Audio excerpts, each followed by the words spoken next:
Ndibai Mamana, welcome to another interactive session with your host here in Abuja, Afambu Chika Chukwu.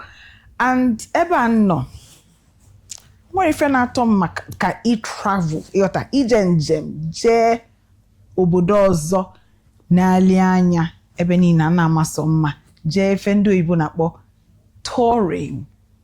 Ndị be anyị na-akpọ ya njem n'ali anya. Mana achọm ihe na-agozi maka okita bụ na achọzim ịdị na-eje ya bụ njem n'ali anya na the southeast. Ya ka nsi ka njọ unu ọ dị full possible. Ọ dị ka ife anyị ga-emenwu nwee ebe dịgasị iche iche na ndịda be anyị ndị mmadụ ga-abụ ha bịa ha si na afacha ije ebe a jee ebe otu anyị si abụ anyị daba Dubai otu a so nkwali anyị si water park anyị etiba anyị si shopping mall anyị si mall anyị adaba safari desert ana akwali. Ọ dị ka onwe a time ndị be anyị na southeast ga-elu that level of tourism. Amam na enwe a few places, one of which bụ the Ogbunike Cave. Ebe ha maka hụ na-ejenugo ọ makwa mma. Onwe normal nature waterfall mila na one side. Imago ifu the cave no very historic part of our culture in Anambra State.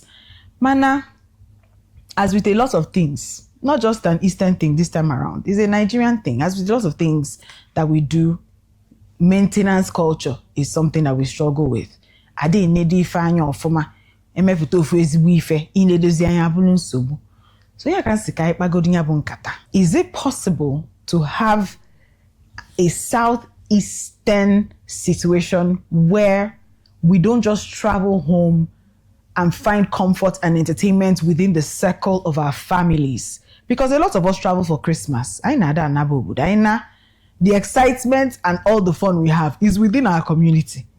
Obro wedding ka na-eje, obolo Christmas Day event with another family, cousins, imago ekili mmanwụ na agbada eke, mụ abụ m onye n'Igbo before anụba m n'Enugu.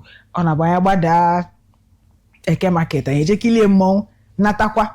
Imago, all these things are beautiful. They make for good memories. Mana, beyond that, or the Mengu Southeast into a region that can boast of magnificent tourist attractions. That is a dream. Let's have that conversation in the comments. To make our region stand out tourism-wise. I'll be in the comments. See you there.